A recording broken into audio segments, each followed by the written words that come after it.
রাজধানীর পেট্রোল পাম্পগুলোতে তেলের জন্য দীর্ঘ লাইন, বাড়ল এলপিজির দাম। রাত ৮টার মধ্যে দোকানপাট বন্ধের সিদ্ধান্ত দোকান মালিক সমিতির। জ্বালানি সমস্যাকে এড়িয়ে যাচ্ছেন মন্ত্রী, সংসদে অভিযোগ হাসনাত আব্দুল্লাহর। তেলের সরবরাহ স্বাভাবিক থাকলেও আতঙ্কে বেশি কিনছে মানুষ, জবাব ইকবাল হাসান মাহমুদের। সারা দেশে বাড়ছে হামের প্রকোপ, হাম হঠাৎ বজ্রপাতের মতো এসেছে, মন্তব্য স্বাস্থ্যমন্ত্রীর। শিশুদের মৃত্যুতে দুঃখ প্রকাশ।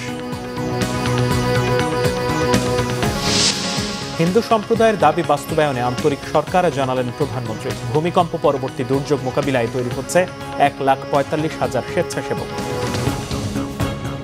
দেখছিলেন ক্রাউন সিমেন্ট সংবাদ শিরোনাম। এবারে বিস্তারিত।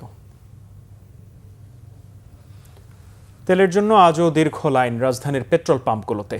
জ্বালানি তেলের মজুদ পর্যাপ্ত আছে, সরকারের পক্ষ থেকে বারবার বলা হলেও মানুষের আতঙ্ক কাটছে না। অধিকাংশ পাম্পে ঝোলানো তেল নেই বোর্ড।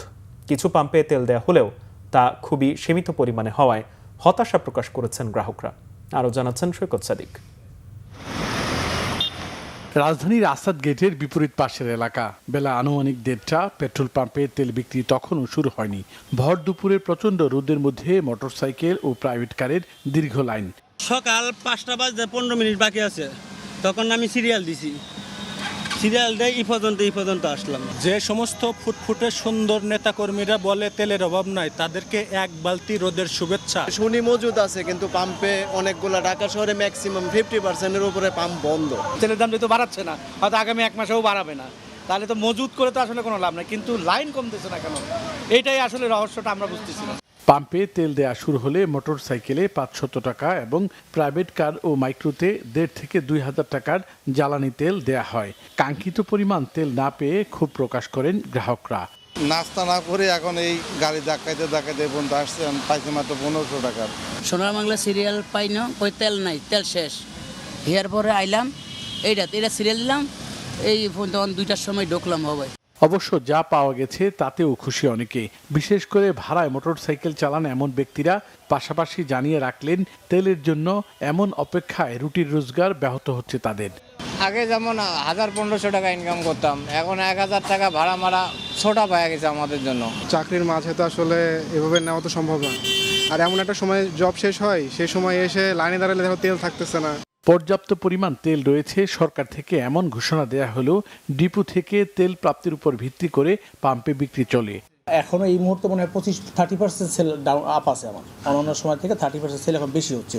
তাও কিন্তু আমি সকালে আমার তেল থাকে না, আমি যেটা পাচ্ছি, যেমন আজকে আমি 36,000 যেটা পেলাম, সেখান থেকে ধরেন আমার সেল করতে করতে একটা পর্যায়ে ভোর রাতে বা শেষের দিকে শেষ হয়ে যায়। আবার যখন নতুন করে তেল, আবার ডেলি তো তেল আসতেছে, তখন আবার আমি রিস্টার্ট করতে পারি। প্রয়োজনের তুলনায় বেশি করে তেল সংগ্রহ করে মজুদ রাখা, পাম্প সংশ্লিষ্ট এবং সরকারের এই দাবি মানতে নারাজ গ্রাহকরা। তেলের সুষ্ঠু ব্যবস্থাপনায় সরকারকে আরও নজরদারির তাগিদ দিয়েছেন তারা। সৈকত সাদিক, বাংলা ভিশন, ঢাকা। জ্বালানি তেলের সংকট আতঙ্কের মধ্যেই ভোক্তা পর্যায়ে তরলীকৃত পেট্রোলিয়াম গ্যাস এলপিজির দাম বাড়িয়েছে Bangladesh energy regulatory commission BERC. নতুন দামে 12 কেজির এলপিজি সিলিন্ডার 1,341 টাকা থেকে বেড়ে 1,728 টাকা করা হয়েছে। এর ফলে 12 লিটার সিলিন্ডারে ভোক্তাদের অতিরিক্ত 387 টাকা ব্যয় বাড়ল। নতুন এই দাম আজ সন্ধ্যা থেকে কার্যকর হয়েছে। বৃহস্পতিবার বিইআরসি কার্যালয়ে এই নতুন দাম ঘোষণা করেন সংস্থাটির চেয়ারম্যান জালাল আহমেদ। বিভিন্ন ওজনের এলপিজি সিলিন্ডারের মূল্য সমন্বয় করা হয়েছে। এর মধ্যে 5.5 কেজির সিলিন্ডার 792 টাকা, 12.5 কেজি 1,801 টাকা, 15 কেজি 2,161 টাকা, 16 কেজি 2,305 টাকা, 18 কেজি 2,593 টাকা এবং 20 কেজি সিলিন্ডারের দাম 2,881 টাকা নির্ধারণ করা হয়েছে। এছাড়া এলপিজির পাশাপাশি অটো গ্যাসের দামও বাড়িয়েছে বিইআরসি। 17 টাকা 94 পয়সা বাড়িয়ে প্রতি লিটার অটো গ্যাসের নতুন দাম নির্ধারণ করা হয়েছে 79 টাকা 77 পয়সা। দেশে চলমান জ্বালানি সংকটের উদ্বেগের মধ্যে বিদ্যুৎ সাশ্রয়ে রাত 8টার মধ্যে দোকান, শপিং মল বন্ধের সিদ্ধান্ত নিয়েছে বাংলাদেশ দোকান ব্যবসায়ী মালিক সমিতি। আজ এক বিজ্ঞপ্তিতে এই তথ্য জানিয়েছে সংগঠনটি। বাংলাদেশ দোকান ব্যবসায়ী মালিক সমিতি ও ঢাকা মহানগর দোকান ব্যবসায়ী মালিক সমিতির স্ট্যান্ডিং কমিটির যৌথ সভায় এই সিদ্ধান্ত নেওয়া হয়েছে। বিজ্ঞপ্তিতে বলা হয়েছে, ঢাকা সহ বাংলাদেশের সব দোকান, বাণিজ্য বিতান এবং শপিং মল রাত 8টার মধ্যে বন্ধ রাখার সিদ্ধান্ত নেওয়া হয়েছে। তবে হোটেল, ফার্মেসি এবং জরুরি প্রয়োজনীয় সেবার দোকান, কাঁচা বাজার এর আওতা বহির্ভূত থাকবে। বিদ্যুৎ ও জ্বালানি মন্ত্রী দেশের জ্বালানি সমস্যাকে এড়িয়ে যাচ্ছেন বলে মন্তব্য করেছেন এনসিপির সংসদ সদস্য হাসনাত আব্দুল্লাহ। পাম্পে গাড়ির দীর্ঘ সারি বা পাম্প বন্ধ হওয়ার ঘটনা দেখেও জ্বালানি মন্ত্রী কেন তা অস্বীকার করছেন, সংসদে সেই প্রশ্ন তোলেন তিনি।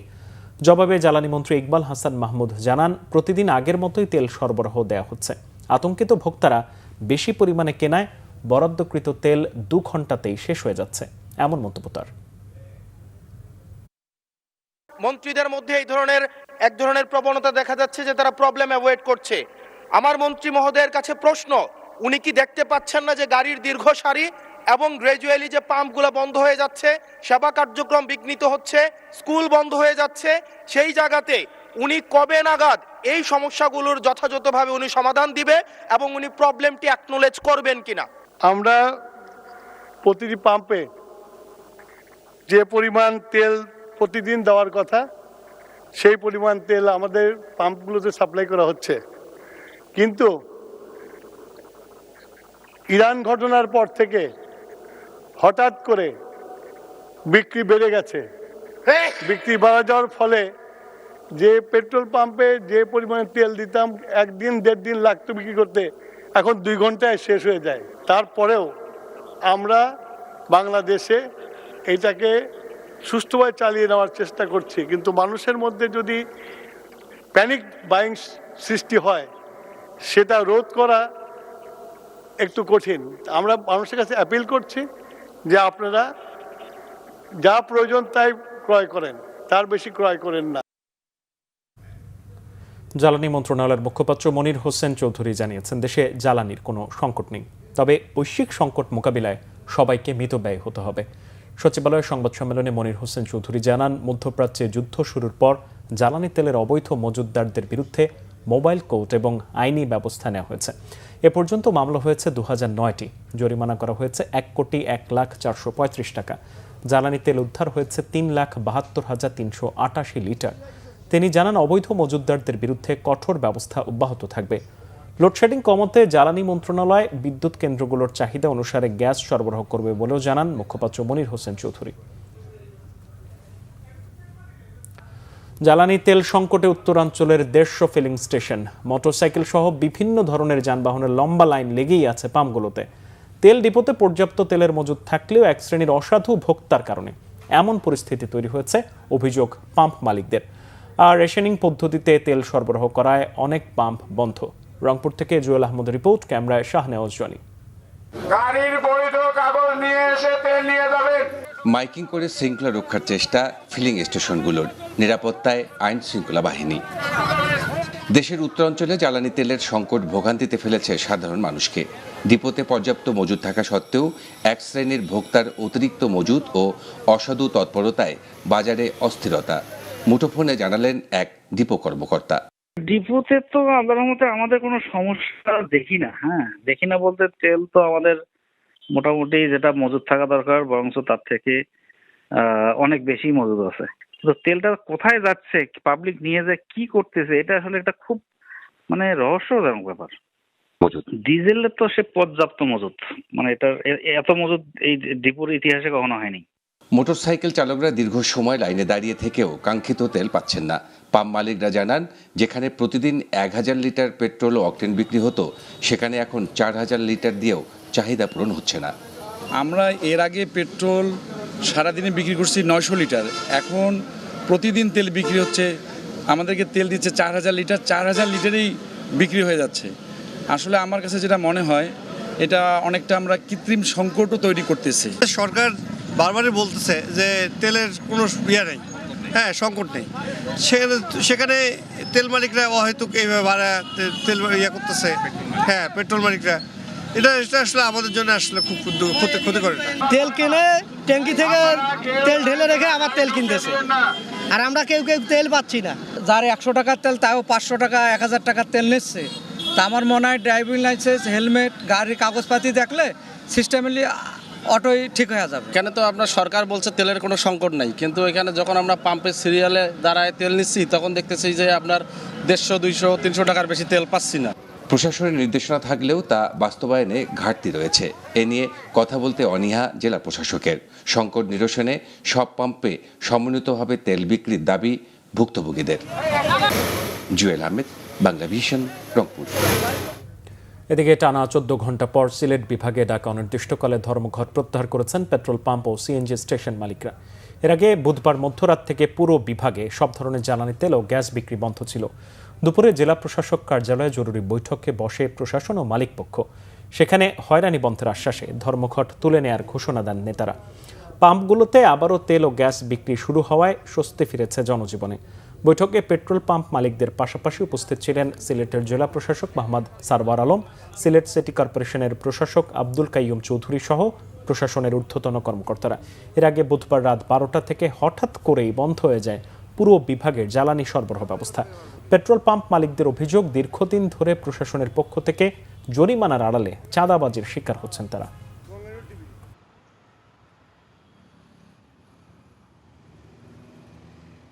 আমাদের সব দাবি দেওয়া শুনছে এবং উনি আশ্বাসের পরিবর্তে আসে, উনি ডাইরেক্ট বলছে এটা হবে না ইনশাল্লাহ। এই পরিস্থিতি প্রশাসন এবং পুলিশ প্রশাসন সবাই পরামর্শ আলাপায়ের পরিপ্রেক্ষিতে আমরা ধর্মঘট প্রত্যাহার করছি। দেশ জুড়ে বাড়ছে হামের প্রাদুর্ভাব। টিকা না নেওয়া শিশুদের মধ্যেই বেশি দেখা যাচ্ছে সংক্রমণ, বাড়ছে হাসপাতালের চাপ।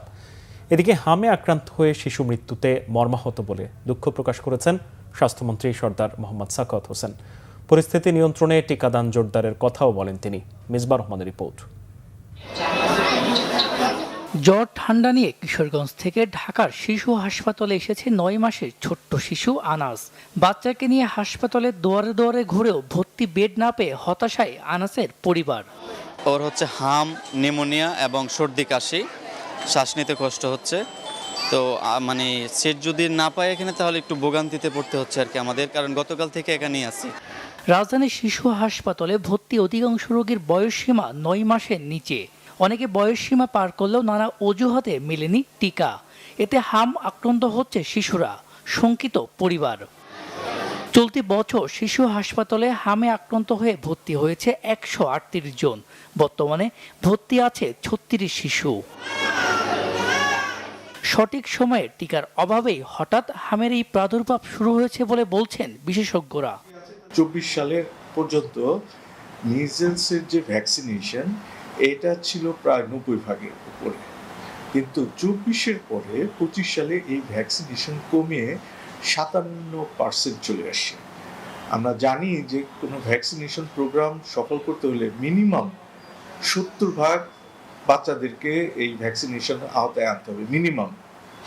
কারণ আমরা যদি হার্ড ইমিউনিটি চাই, যাতে করে একটা গ্রুপের যদি ইমিউনিটি থাকে, রোগ প্রতিরোধ ক্ষমতা তৈরি হয়, সেটা দিয়ে যারা ভ্যাকসিনেশন না দেয় তারা উপকৃত হয়। কিন্তু এটার রেট যেহেতু ভ্যাকসিনেশনে কমে গেছে, সেহেতু তার একটা সাইড ইফেক্ট এখন আমরা দেখতে পাচ্ছি। এদিকে সরকার হাম মোকাবেলায় পুরোপুরি প্রস্তুত জানিয়ে স্বাস্থ্য ও পরিবার কল্যাণ মন্ত্রী বলেন, রবিবার থেকে শিশুদের টিকা দেওয়া শুরু হবে। এই টিকাটার প্রচলন ছিল না, দিতে পারতো না, দেয় নাই। এই দুইটা কারণে number of the people unvaccinated বাইরে গেছে। আমরা আগামী রবিবার থেকে সারা বাংলাদেশে আমরা ভ্যাকসিন চালু করতেছি। ভ্যাকসিন দেওয়া ইনশাআল্লাহ। দেশের প্রতি জেলায় ছড়িয়ে পড়া হাম মোকাবিলায় সরকার যথাযথ পদক্ষেপ নেবে বলেও জানান স্বাস্থ্যমন্ত্রী। মিসবাহ রহমান, বাংলা ভিশন, ঢাকা। দুর্গাপূজা উপলক্ষে ছুটি 3 দিন করা সহ হিন্দু সম্প্রদায়ের বিভিন্ন দাবি পর্যায়ক্রমে বাস্তবায়নের আশ্বাস দিয়েছেন প্রধানমন্ত্রী তারেক রহমান। সচিবালয়ে প্রধানমন্ত্রীর সাথে সাক্ষাতের পর বাংলাদেশ পূজা উদযাপন পরিষদের নেতারা এই তথ্য জানান। পরিষদের সাধারণ সম্পাদক সন্তোষ শর্মা বলেন, হিন্দু সম্প্রদায়ের দাবি ও সমস্যা নিয়ে প্রধানমন্ত্রীর সাথে আন্তরিক পরিবেশে আলোচনা হয়েছে। 5 আগস্ট পরবর্তী সময়ে হিন্দু সম্প্রদায়ের নামে করা মামলা প্রত্যাহার, জাতীয় জীবনের সকল পর্যায়ে প্রতিনিধিত্ব নিশ্চিত করা, ফেসবুকে মিথ্যা অভিযোগে লুটপাট, ধ্বংসযজ্ঞ ও হত্যাযজ্ঞের বিচার দাবি করা হয়েছে বৈঠকে। প্রধানমন্ত্রী তারেক রহমান পর্যায়ক্রমে এসব দাবি পূরণের আশ্বাস দেন। সন্তোষ শর্মা জানান, তাদের অনুরোধে তাৎক্ষণিকভাবে বিজন কান্তি সরকারকে তার বিশেষ সহকারী হিসেবে নিয়োগ দিয়েছেন প্রধানমন্ত্রী।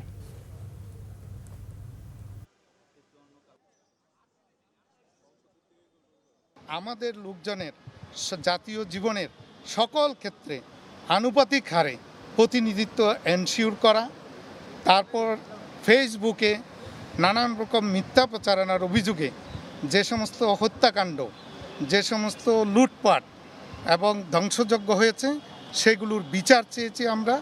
উনিও বলেছেন এগুলোর পর্যায়ক্রমে বিচার করা হবে। উনি প্রত্যেকটা বিষয়ে আমাদের ধৈর্য সহকারে শুনেছেন এবং প্রত্যেকটা বিষয় উনি অ্যাড্রেস করেছেন। ভূমিকম্প পরবর্তী দুর্যোগ মোকাবিলায় ঢাকা ও এর আশপাশে 1,45,000 স্বেচ্ছাসেবক তালিকা তৈরি করছে সরকার। শিগগিরই তাদের প্রশিক্ষণের উদ্যোগ নেওয়া হবে। এদিকে জ্বালানি সাশ্রয়, স্কুল পর্যায়ে অনলাইন ও সশরীরে ক্লাস চালুর বিষয়ে চূড়ান্ত সিদ্ধান্ত আসতে পারে আজকের মন্ত্রিসভার বৈঠকে। সকাল 9টা 25 সচিবালয়ে আসেন প্রধানমন্ত্রী তারেক রহমান। এরপর ব্যস্ত সময় পার করছেন তিনি। সচিবালয়ে প্রধানমন্ত্রী তারেক রহমানের সাথে ভূমিকম্পের ঝুঁকি ও ব্যবস্থাপনা নিয়ে বৈঠক করেন দুর্যোগ ব্যবস্থাপনা ও ত্রাণমন্ত্রী আসাদুল হাবিব দুলু। বৈঠক শেষে সাংবাদিকদের মন্ত্রী জানান, পাঠ্যপুস্তকে ভূমিকম্প মোকাবিলার বিষয়টি উল্লেখ থাকলেও বাস্তব প্রশিক্ষণ অন্তর্ভুক্ত ছিল না। এজন্য প্রধানমন্ত্রী শিক্ষার্থীদের বাধ্যতামূলক ড্রিলিং করানোর বিষয়টি নির্দেশনা দিয়েছেন। মন্ত্রী জানান, স্কুল শিক্ষার্থীদের ভূমিকম্প বিষয়ে বাস্তব প্রশিক্ষণ দিতে 445টি মাঠের তালিকা দিয়েছে ঢাকা উত্তর ও দক্ষিণ সিটি কর্পোরেশন।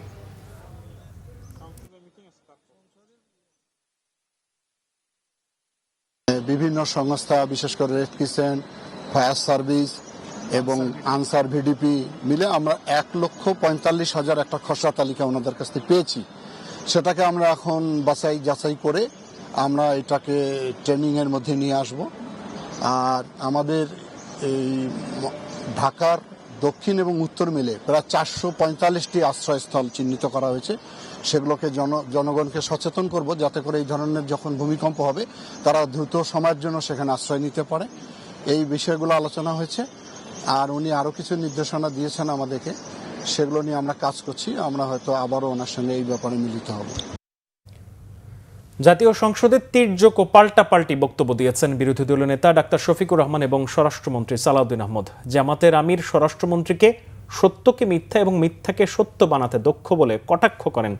জবাবে মিথ্যা শব্দটি অসংসদীয় আখ্যা দিয়ে সংসদের কার্যবিবরণী থেকে বাদ দেওয়ার দাবি জানান স্বরাষ্ট্রমন্ত্রী। মাননীয় সদস্য এবং স্বরাষ্ট্রমন্ত্রী আমরা কালকে চলে যাওয়ার পরে আমাকে ভালোবেসে একটা কথা বলেছেন। তিনি বলেছেন যে আমি একটি অসত্য কথা এখানে বলে গেছি। আমি এটা জানতে পারলাম। তো আসলে আল্লাহ তাআলা তাকে অপূর্ব দক্ষতা দিয়েছেন। জাস্ট বোতলটা পরিবর্তন করে ম্যাটেরিয়ালসটা ঠিক রেখে তিনি সত্যকে মিথ্যা হিসাবে এবং মিথ্যাকে সত্য হিসাবে চমৎকারভাবে পরিবেশন করতে পারেন। এই জন্য শুধু তাকে ধন্যবাদ জানানোর জন্য আমি এখানে দাঁড়িয়েছি মাননীয় স্পিকার। এই মুহূর্তে মাননীয় বিরোধী দলীয় নেতা দুইটা অসংসদীয় শব্দ ব্যবহার করেছেন। সেটা হচ্ছে মিথ্যা। এটা অসত্য বললে আমি আপত্তি করতাম না। এই যে আমি কালকে মিথ্যা বলেছি বয়ান, তো এইটা মিথ্যা শব্দটা অসংসদীয় হিসেবে এটা এক্সপান্স করার জন্য আমি অনুরোধ জানাই। সাবেক প্রধানমন্ত্রী শেখ হাসিনার বিরুদ্ধে দেয়া মৃত্যুদণ্ডের রায় বাতিল চেয়ে যুক্তরাজ্য ভিত্তিক আইনি সংস্থা কিংসলি ন্যাপলের কোনো চিঠি প্রসিকিউশন বা ট্রাইব্যুনালের রেজিস্ট্রার কার্যালয়ে পায়নি বলে জানিয়েছেন চিফ প্রসিকিউটর। শেখ হাসিনার পক্ষে ট্রাইব্যুনালে চিঠি পাঠানো হয়েছে বলে সংবাদ প্রকাশিত হয়েছে এমন প্রশ্নের জবাবে চিফ প্রসিকিউটর আমিনুল ইসলাম বলেন, তারা কোনো চিঠি পাননি। এমনকি এই মুহূর্তে শেখ হাসিনার পক্ষে এ ধরনের চিঠি দেওয়ার কোনো আইনগত এখতিয়ার কারোর নেই। চিঠির সত্যতা পাওয়া গেলে আদালত অবমাননার অভিযোগে তাদের বিরুদ্ধে আইনগত ব্যবস্থা নেওয়া হবে বলেও জানান তিনি। ন্যাপলের ওই চিঠিতে শেখ হাসিনার অনুপস্থিতিতে বিচার ও মৃত্যুদণ্ডকে আন্তর্জাতিক আইন বিরোধী ও অন্যায্য দাবি করে 14 দিনের মধ্যে জবাব চাওয়া হয়েছে। আমিনুল ইসলাম আরও বলেন, মৃত্যুদণ্ডপ্রাপ্ত আসামির পক্ষে লন্ডন থেকে ল ফার্ম দিয়ে ট্রাইব্যুনালে চিঠি পাঠানোর আইনে সুযোগ নেই। ট্রাইব্যুনালকে বিতর্কিত করতে উদ্দেশ্যপ্রণোদিতভাবে এই চিঠি পাঠানো হতে পারে। এদিকে জুলাই আগস্ট হত্যা মামলার পুনর্তদন্ত চেয়ে জাসদ সভাপতি হাসানুল হক ইনুর করা আবেদন খারিজ করে দিয়েছে ট্রাইব্যুনাল। পরে এই মামলায় যুক্তিতর্ক উপস্থাপন করেছে আসামিপক্ষ। Sheikh Hasina has been convicted এবং তিনি অ্যাবসেন্সিয়া ট্রায়াল হয়েছে, তিনি এখন পর্যন্ত পলাতক আছেন। তো তিনি বা তার পক্ষে কেউ যদি কোনো কথা বলতে হয়, প্রথম শর্ত হচ্ছে তাকে সারেন্ডার করতে হবে, অথবা তিনি গ্রেফতার হতে হবে, অথবা তাকে সারেন্ডার করতে হবে। তো তিনি একজন ফিউজিটিভের পক্ষে তিনি নিজে অথবা তার পক্ষে অন্য কেউ কোনো ধরনের কোনো ডিফেন্ড করার কোনো আইনগত সুযোগ নাই। এইগুলো করে এই ট্রাইব্যুনালের কোনো কার্যক্রম বিতর্কিতও করা যাবে না, কোনো কার্যক্রম বন্ধও করা যাবে না। একটি গোষ্ঠী সংসদ সহ বিভিন্ন জায়গায় নিজেদের মত চাপিয়ে দেওয়ার চেষ্টা চালাচ্ছে বলে অভিযোগ করেছেন প্রধানমন্ত্রীর রাজনৈতিক উপদেষ্টা রুহুল কবির রিজভী। দুপুরে নর্থ সাউথ বিশ্ববিদ্যালয়ে মহান স্বাধীনতা ও জাতীয় দিবস উপলক্ষে আয়োজিত আলোচনা সভায় কথা বলেন উপদেষ্টা। রিজভী বলেন, এত রক্তের মধ্য দিয়ে পাওয়া গণতান্ত্রিক পদ্ধতি যাতে কিছুতেই বিনষ্ট না হয় সেদিকে নজর দিতে হবে। গণতন্ত্র যাতে শক্ত ভিত্তির ওপর দাঁড়াতে পারে সে লক্ষ্যে সবাইকে ঐক্যবদ্ধ থেকে কাজ করতে হবে বলেও জানান তিনি। বলেন, নিজেদের মধ্যে ঐক্য থাকলে কোনো আধিপত্যবাদী শক্তি আমাদের গ্রাস করতে পারবে না। সুশাসন প্রতিষ্ঠা না হলে বিদেশি শক্তির হস্তক্ষেপের সম্ভাবনা থাকে বলেও সতর্ক করেন রুহুল কবির রিজভী।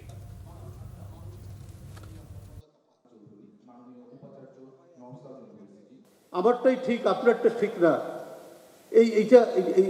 এই বলে আপনি আমাদের রাস্তাটা, গণতন্ত্রের চর্চার এবং অনুশীলনের রাস্তাটা যেন বন্ধ না হয়। আমি যেটা করতে চাই, আমি যেটা বলতে চাই, এটাই করতে হবে। এটাও কিন্তু গণতান্ত্রিক কোনো চিন্তা চেতনা না, এটাও কিন্তু আপনার মানুষের স্বাধীনতার উপর আক্রমণ, এটাও কিন্তু স্বাধীনতা বিরোধী একটি কাজ। গণভোটের গণরায় বাস্তবায়ন, জ্বালানি সংকট নিরসন এবং স্থানীয় সরকার নির্বাচন সহ বিভিন্ন দাবিতে আগামী শনিবার বায়তুল মোকাররমের উত্তর গেটে বিক্ষোভ মিছিল করবে জামাতের নেতৃত্বাধীন 11 দলীয় জোট। বৃহস্পতিবার গুলশানে 11 দলের জরুরি বৈঠক শেষে কথা জানান 11 দলীয় জোটের মুখপাত্র জামাতের সহকারী সেক্রেটারি জেনারেল হামিদুর রহমান আজাদ। বিরোধী দল ওয়াকআউট করার পরে পরবর্তী সময়ে মুলতবি প্রস্তাব গৃহীত হয় এবং সেখানে আলোচনা হয়। আলোচনার মধ্যে সরকারি দলের টোটাল ভূমিকা ছিল গণভোটের বিরুদ্ধে অবস্থান, যেটা জাতির জন্য খুবই দুঃখজনক ঘটনা। এবং জুলাইয়ের বিপ্লব সংস্কার যেই প্রতিশ্রুতির ভিত্তিতে এই অন্তর্বর্তী সরকার এবং নির্বাচন হয়েছে সেটাকে অস্বীকার করা হয়েছে, জাতিকে অপমান করা হয়েছে, পক্ষান্তরে জাতির সাথে প্রতারণাও করা হয়েছে। গণভোটের প্রস্তাবক বিএনপি এখন তারাই এলোমেলো কথা বলছেন বলে মন্তব্য করেন সুপ্রিম কোর্টের সিনিয়র আইনজীবী শিশির মনির। বৃহস্পতিবার রাজধানীর জাতীয় প্রেস ক্লাবে ইসলামী ছাত্র শিবিরের এক সেমিনারে অংশ নিয়ে তিনি এসব কথা বলেন। এ সময় তিনি আরও বলেন, রাজনৈতিক দলগুলোর কথা যখন উল্টাপাল্টা হয় তখন জাতির ভাগ্যে খারাপ ছাড়া কিছু থাকে না। সেমিনারে অংশ নিয়ে এবি পার্টির সাধারণ সম্পাদক ব্যারিস্টার আসাদুজ্জামান ফুয়াদ বলেন, ৭১ সহ বাংলাদেশের প্রতিটি মুক্তির লড়াই জুলাই সনদে অন্তর্ভুক্ত আছে। বিএনপির অস্তিত্ব থাকবে কি না তাও জুলাই সনদের ওপর নির্ভর করছে বলেও মন্তব্য করেন তিনি।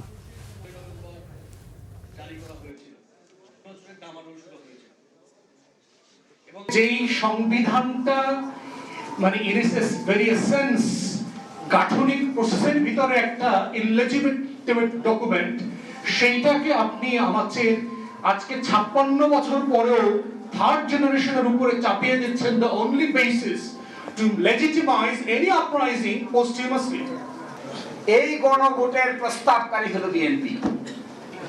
গণভোটের লাইনে যাই, মানুষকে জিজ্ঞাসা করি, কারণ রাজনৈতিক দলের কিছু লোক মিলে এখানে আমরা প্রস্তাব করেছি, মানুষকে তো জিজ্ঞাসা করি নাই। তখন অন্যরা বললে আচ্ছা কথা তো ঠিক, মানুষকে তো জিজ্ঞাসা করা হয়নি, তো মানুষকে জিজ্ঞাসা করা কি হবে, কিভাবে? গণভোট গণভোট গণভোট, যে কথা বললেন সে ভিতরে সকলেই একমত হয়ে গেল গণভোট গণভোট গণভোট। প্রস্তাবকারী লোক মানুষ, প্রস্তাবকারী দল এখন বলছেন গণভোটের আদেশ মানতে তারা বাধ্য নয়। এবি পার্টির চেয়ারম্যান মুজিবুর রহমান মঞ্জু অভিযোগ করেছেন, জুলাই সনদ বাস্তবায়নে বিএনপির কথা ও কাজে মিল নেই। জুলাই সনদ বাস্তবায়ন না হলে জুলাই অভ্যুত্থান ব্যর্থ হবে। রাজধানীর পল্টনে বিক্ষোভ সমাবেশে এই কথা বলেন তিনি। মুজিবুর রহমান মঞ্জু বলেন, জুলাই সনদ বাস্তবায়ন হলে জুলাই অভ্যুত্থান কিছুটা হলেও সার্থক হবে, অন্যথায় জুলাই অভ্যুত্থান পুরোটাই ব্যর্থ হয়ে পড়বে। সরকারি দল গণভোট ও জুলাই সনদ নিয়ে যে ধরনের টালবাহানা ও সাংবিধানিক বিতর্ক তৈরি করছে তা খুবই হতাশাজনক বলে উল্লেখ করেন তিনি। ছাত্র জনতার বিপ্লবের অর্জন জুলাই সনদ নিয়ে টালবাহানা ও গণভোট অধ্যাদেশ বাতিলের অপচেষ্টার প্রতিবাদে দলের পক্ষ থেকে বিকেলে পল্টনের বিজয় ৭১ চত্বরে এই বিক্ষোভ সমাবেশ অনুষ্ঠিত হয়। পরে একটি বিক্ষোভ মিছিল বিভিন্ন সড়ক প্রদক্ষিণ করে।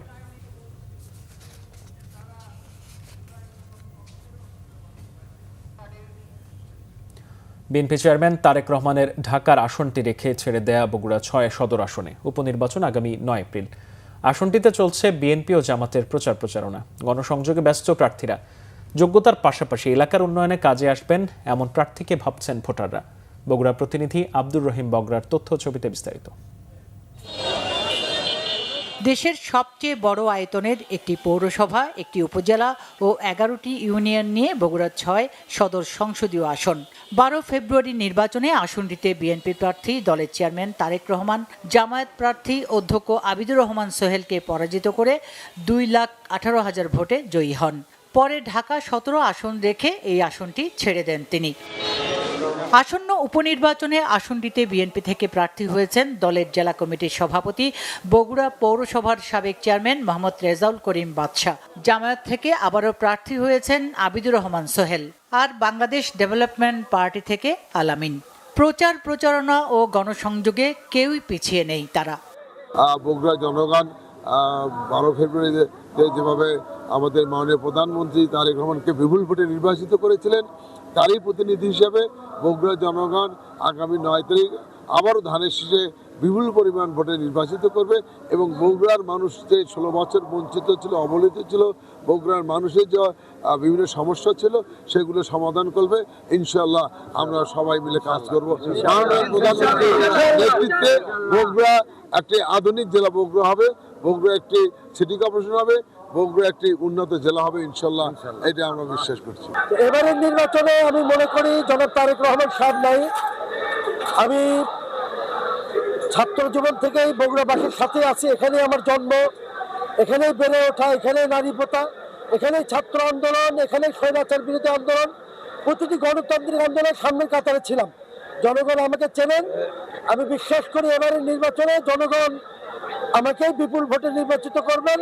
4,54,000 ভোটারের বগুড়া সদর এলাকা বিগত 15 বছরে উন্নয়ন বঞ্চিত বলে অভিযোগ ভোটারদের। তাই কাকে দিয়ে কাঙ্ক্ষিত উন্নয়ন আসবে, চলছে সেই হিসাব নিকাশ। দলের প্রতি তার ত্যাগ আছে।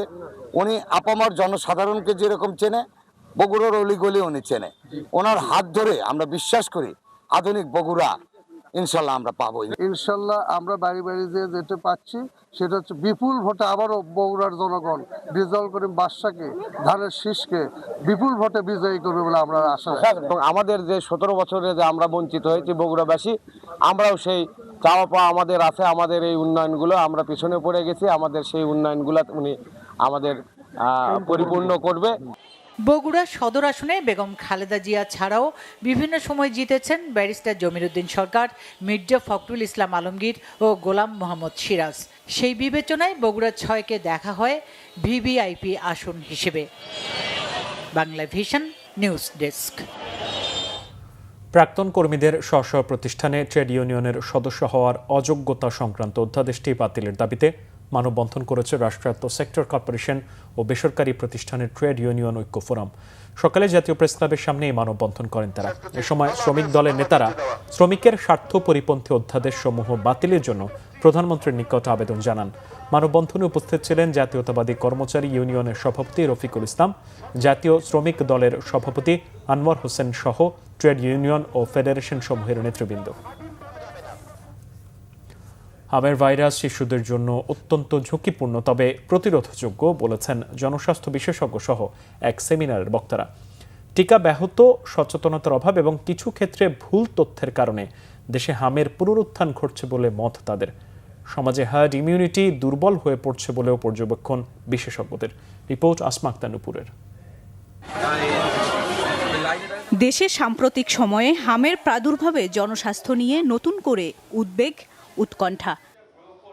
এই প্রেক্ষাপটে বৃহস্পতিবার সকালে রাজধানীতে শহীদ আবু সাঈদ কনভেনশন সেন্টারে এক গোল টেবিল বৈঠকে জনস্বাস্থ্য বিশেষজ্ঞ, চিকিৎসক, নীতি নির্ধারক ও উন্নয়ন কর্মীরা করেন গুরুত্বপূর্ণ আলোচনা, দেন হাম মোকাবেলায় করণীয় নির্দেশনা ও পরামর্শ।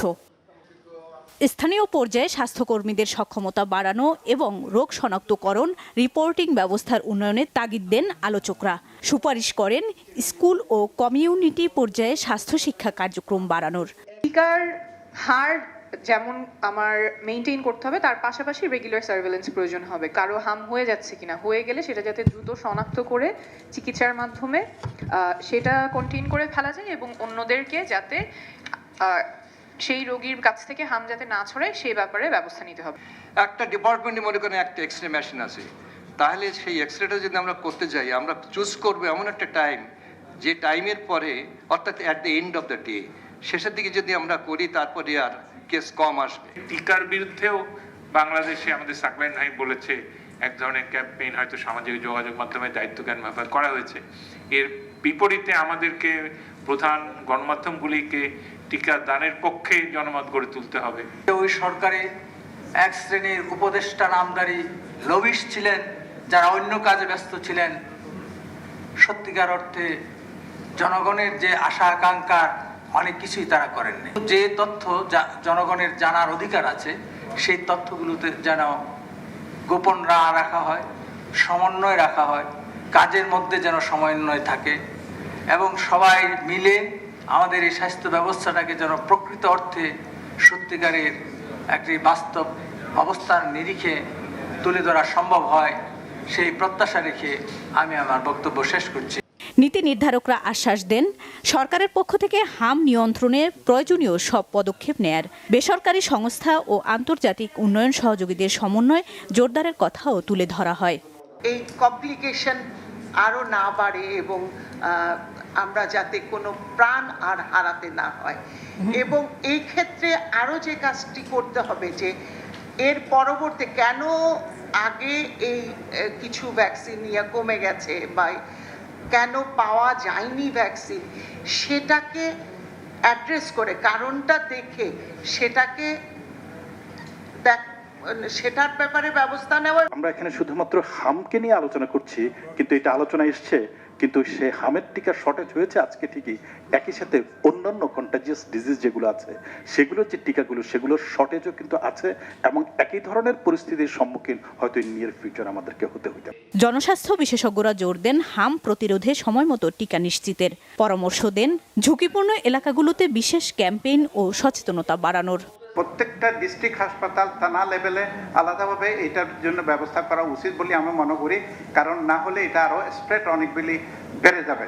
4 মাস 5 মাস বয়সী শিশুরা মিজলসে আক্রান্ত হচ্ছে, এটা কিন্তু একটু অস্বাভাবিক একটি ঘটনা। তার কারণ হচ্ছে যে এই বয়সের শিশুরা ম্যাটারনাল যে ইমিউনিটি থাকে, মায়ের যে রোগ প্রতিরোধ ক্ষমতা আছে তা সেখান থেকে মাতৃস্তন্য পানের মাধ্যমে সেই ইমিউনিটি তারা পেয়ে থাকে। তাহলে এখানে একটা লক্ষণীয় বিষয় যে আইদার মায়ের সেই ইমিউনিটি নেই অথবা এই ব্রেস্ট ফিডিং এর প্রবণতাটা হয়তো কমেছে।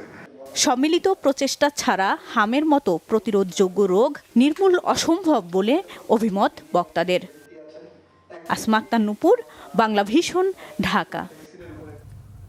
পথচারীদের চলাচল নির্বিঘ্ন করা সহ সড়কে যানজট এড়াতে রাস্তার ফুটপাথে অবৈধ দোকানপাট স্থাপনায় আজও উচ্ছেদ অভিযান চালিয়েছে ঢাকা মেট্রোপলিটন পুলিশের ট্রাফিক বিভাগ।